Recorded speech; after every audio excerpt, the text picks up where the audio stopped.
Muddy's Day. I'm just joking. Happy Mother's Day, guys. It's gonna be loud. So I need to check in here and see what's going on because I have another broody. And I'm pretty sure she's been on these eggs all week, which means it's another messy broody video, right? Let's find out what's going on in here. What are you doing, Aretha?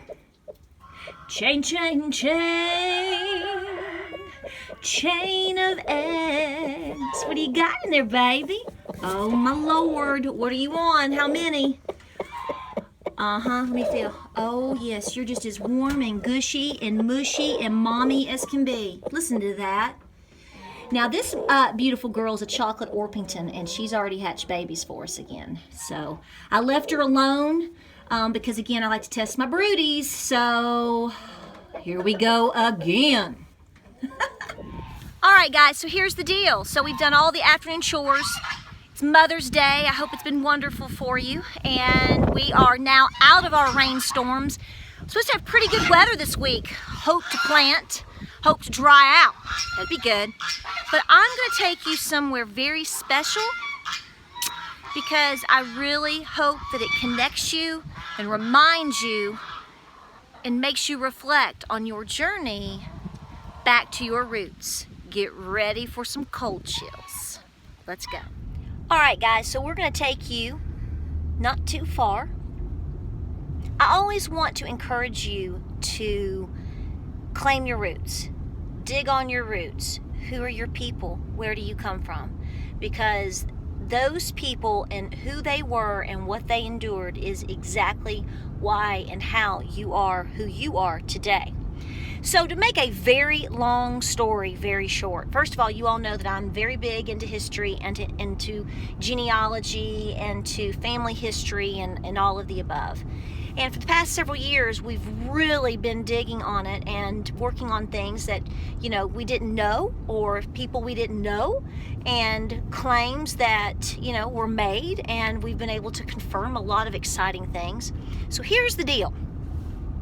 Y'all know I'm from East Tennessee, and I'm from the Knoxville area and all of that good stuff. And I have a lot of family roots in Loudoun County and McMinn County and Monroe County. And right prior to that, not too long ago, the mass majority of them came from Western North Carolina, going back 270 years. And we've really been working on a lot of different names and lines and different things with that. I've been going back to North Carolina over the past year. There's no telling how many times we've been over there. So the point to this is when I moved here, we moved to this mountain. It'll be 6 years ago. We had no clue that I would have any ties to any family on this mountain. We do know that we have some ties to the county that we live in, but not specifically to this area, okay? And we've been studying the area and whatnot. Well, so I've been working on a certain line from Macon County, and you know, in very southwestern area of North Carolina, on my mama's side. And I've been digging on a specific grandmother, and unfortunately she died when she was about 30 after childbirth around 1854. Well, I've never seen a picture of her, but I have been able to locate pictures of her children. One of them would be my grandfather, other siblings, and their offspring. So I had some pictures show up a couple months ago. We're taking you around. I had a couple pictures show up, but I didn't, you know, I knew who they were, their names and all that. Well, I just sort of let it sit for a while. I've told you before, let it sit. I've told you on Facebook, if you hit a wall or, you know, you're working on multiple lines or whatnot, let something sit for a little bit and then come back to it. Let it lead you back. Well, I started working on this line in January hardcore, and we found out a lot. And then I've let it sit a little while, and then I've come back again, and I did not pay attention. I knew one particular lady had moved to the Tennessee area, but I didn't dig on it because she was a sister. Well, guess what? I clicked on it about 9 days ago, didn't I? Last week. Clicked on it, and it said my county. And I thought, clicked on it again. I saw a road. I saw a church. And I looked at James and I said, this is saying that she is buried here. And he said, that's about 10 miles from your house, Patara. I have family members that are literally buried 5.8 miles from my home. I have their pictures. I'm digging on their stories. It is clarifying and bringing into, shedding light onto stories of and things of my own grandmother that I didn't know before, that I suspected or I thought, or you can assume. If you look at certain areas in your life, if you look at people in the past, where they lived, potentially, where they came from, and the time period and the things that were going on, you kind of get a clue of some potentials. And we've been able to dig in on that. So I'm going to take you up here.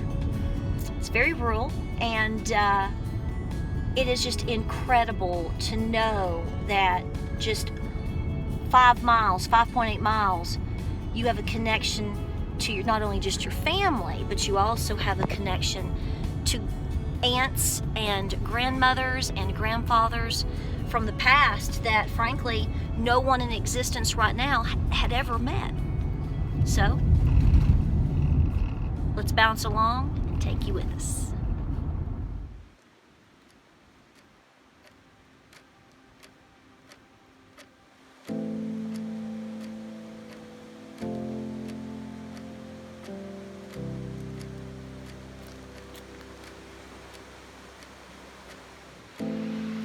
You're gonna love this.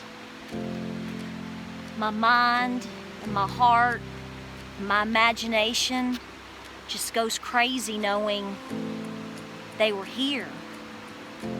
They were here. Look at this.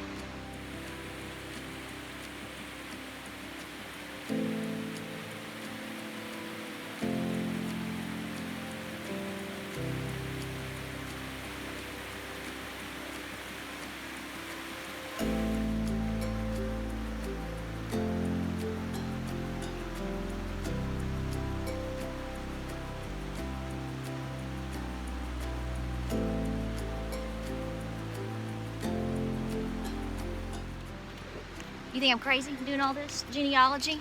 Yes. Why? It has nothing to do with genealogy. You're just crazy. Affirmative.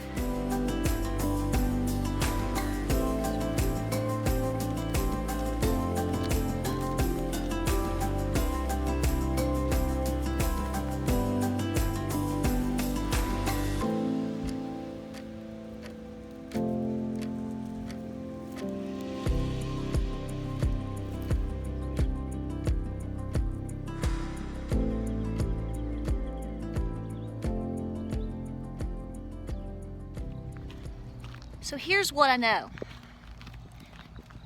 The woman that is buried here and her husband are a fourth great aunt. She is sister to my grandfather, and they all descend from a very specific, special grandmother in line of mine. Not only is she buried here, like I said, so is her husband and her daughter, her beautiful, beautiful daughter. Not only that, her husband and family, and then she has, right over here, this is the daughter. So this would be a cousin, a distant cousin. But I didn't know this, but she has 2 babies buried here as well. And they both passed within, it may have been a set of twins, because it was looking like they were buried within 2 years of the time frame in which they were born. So we didn't know they were here. I do know that this particular auntie, if you will, left Macon County and went to the northern tip of Georgia. We think that probably she and her husband might have been trying to get some land at that time. Post-removal, there was lots of different land opportunities for lots of different people. So we know that they were there. I do know that they made a journey to Kentucky for a short time period. And then they ended up here on our mountain, most likely passing by or near our home. Mind-blowing. And this is where they are, this is where they lived, this is where they're buried.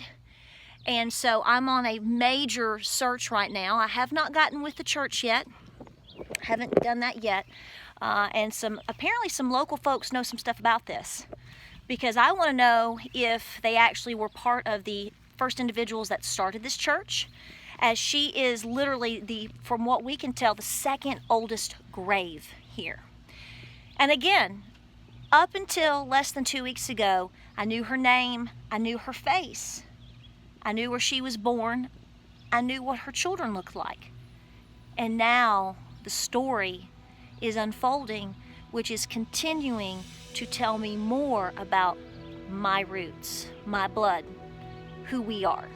It is a forever journey, and to never skip over siblings. Again, this is an aunt, and this is telling an entire family story, and there's so much more to learn.